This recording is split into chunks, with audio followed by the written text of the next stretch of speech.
What is up, ladies and gentlemen, and welcome back to FudgeMuppet. Michael and Scott here, and today we have all the new perks from Nuka World to go over and see, are they worth it? Yeah, we're doing all the new perk ranks added to all the special stats, and we'll also talk about just all the perks added throughout the actual DLC as quest rewards and a companion perk, etc.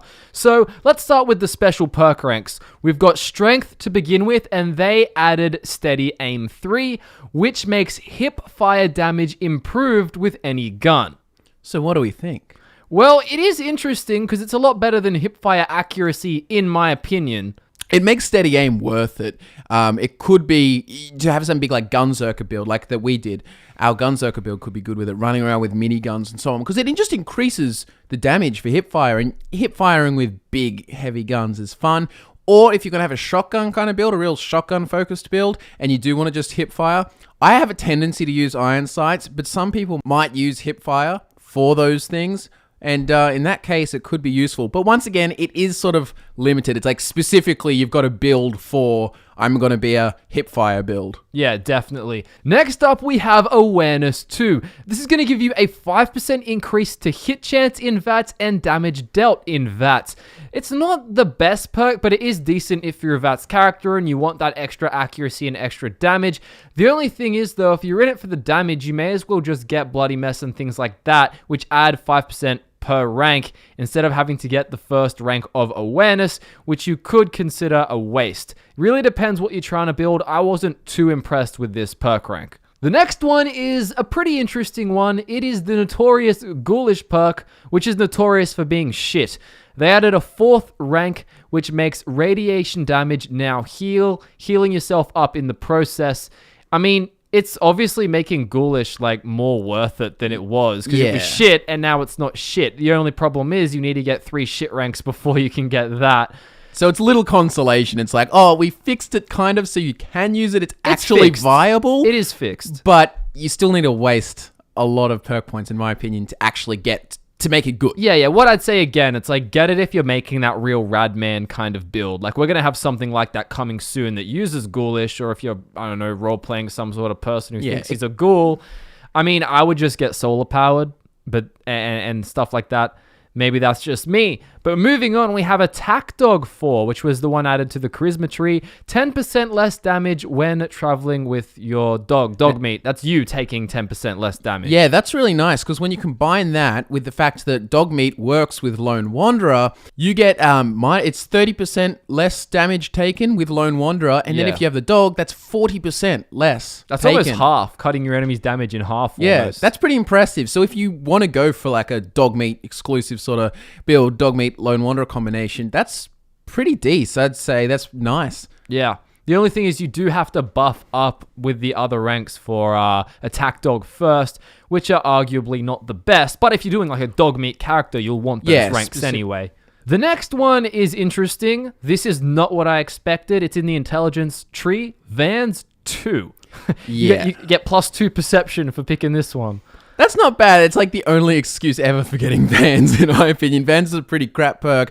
But the rank 2, I guess it just adds +2 perception, which is nice. Gives you a bit of extra accuracy. I mean, you could get that with any combination of sunglasses, hats, and anything else without like wasting perk points as such. But it is just more accuracy in VATS. That extra, like if you wanted to create the most accurate VATS sniper, pick everything VATS related kind of dude. It's all right. I'd get Vans 2 for that. Yeah. It's not the most necessary, but you know, it's a niche. Yeah, good work. I sort of like it. It was a cool ad, even though I won't use it myself. Now, Quick Hands 3 is what was added to the agility tree. This just gives you 10 more action points. Yeah, it's pretty lackluster, I think, especially when there's like Lone Wanderer 4 that gives you 25 action points, or you can just, boost into agility. I mean, if you've already maxed out your agility, you should have, and also like Lone Wanderer 4, I think, you should have a total of around 160. When you're talking those biggish sort of numbers anyway, an extra 10 action points really isn't that much, and it's not going to help you much. Yeah, I would actually consider this in like a personal playthrough if I had a kind of character. Let's say it's like, oh, I have like let's say a sniper even, and this perk is the difference between being able to load 2 or 3 shots into VATS. Like if it gets you that extra shot, maybe. Because it could be really good for a gunslinger type perk. That too. Maybe that even use things like the Gun Fu perk and in combination with like the Deliverer or something, because Deliverer already has such a tiny cost that 10 will probably, might add you an an extra extra shot, which could be pretty cool, especially when you're stacking up lots and lots of criticals with the Gun Fu perk. Again, though, that is like a nice... That's being very generous. Like, it's not the best. Yeah. Definitely not. Luck, also not the most exciting. Mysterious Stranger got a 4th rank added.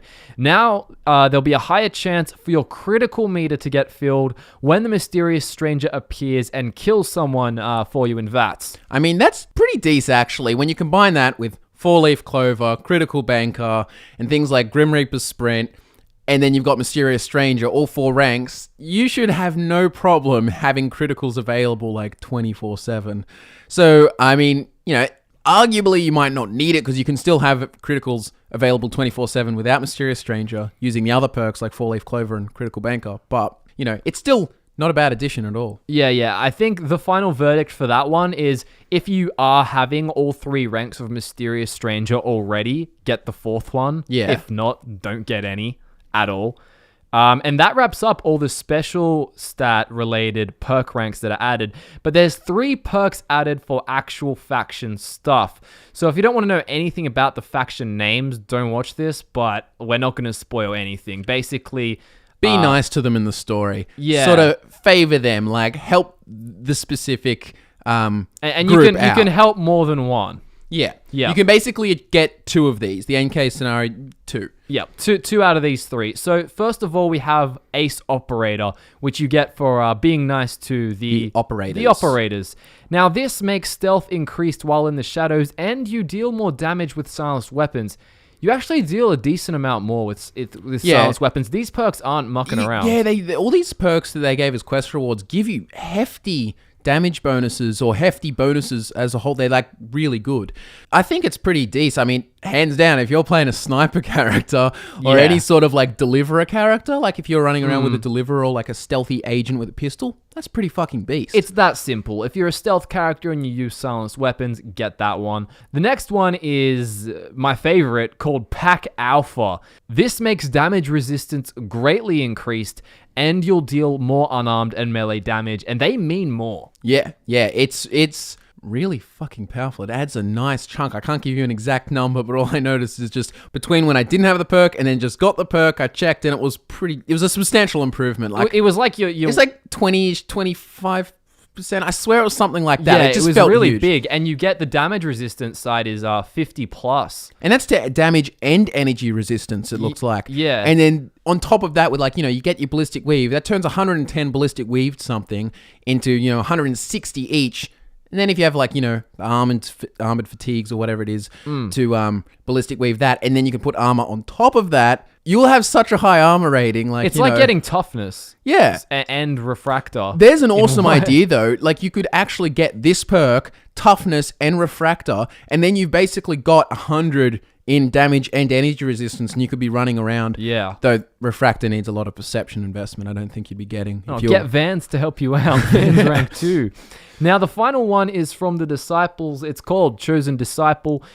Kills made by melee weapons will restore action points. And now that's just any kills too. That's not in VATS. Because in Grim Reaper's Sprint, you get action points back from kills made in VATS. But this is just any kills, period. So this is also useful if you're a sprinting character. If you're like sprinting up to them with like moving target and this perk, and then you're running up to them, and then you kill someone, and then you get action points back, and then it's like you can keep on running and sprinting for longer and longer, and power attacking. You power attack someone, kill them, get action points back. It's nice. It sort of facilitates that run and smack in the face playstyle. Yeah, it's not run and gun. It's like run and slash stab, whatever. So that's all of those. Yeah, they're all pretty good. Yeah, they are. And then we have the companion-related perk for maxing the affinity of Gage.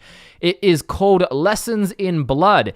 It gives you plus 10 damage resistance, which is like, okay, it's fine. Yeah. And then, more importantly, 5% more XP per kill. Now, that's actually pretty good. That might sound underwhelming at first, but when you consider that especially later on in the games, quests compared to kills, like you can get some pretty high XP from kills, just commonly, and it really does stack up. Like you'd be surprised how much of your XP will actually come from kills, especially later game. if you had an extra 5%, that's just a nice boost all around to just get you up there. But the thing is, Nuka World is a really hard DLC already. You can start at level 30, but most likely you'd want to be level 50.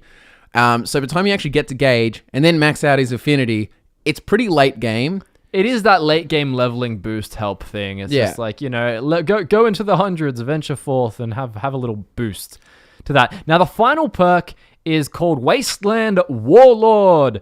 And it's not as exciting as it sounds. It's pretty much just like a replacement for like local leadery kind of. Yeah, it's just like the raider version of it, pretty much. You just get it for like conquering Commonwealth shit. I'm Just take over with raiders. When you conquer your first settlement, it's the first rank. Then when it's 3 settlements, I think it's the second rank.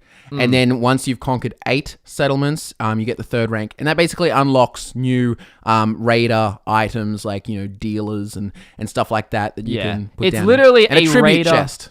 Yes, a tribute chest. It's just a raider settlement like based perk you get for doing exactly that.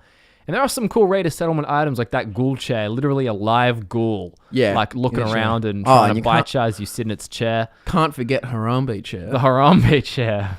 Fuck yeah. But yeah, the perk ranks added were all pretty mostly okay, same as Far Harbor. None of them were really fantastic. There was like a couple of each. There's like 1 or 2 that were really good. Like you can remember in Far Harbor, Action Girl or Action Boy 3 was a really nice addition. Yeah. But It's all right. The perk rewards, though, in this game, really, really good. Those final 3 are really good. I mean, obviously, if you're going to melee character, go Pack Disciples.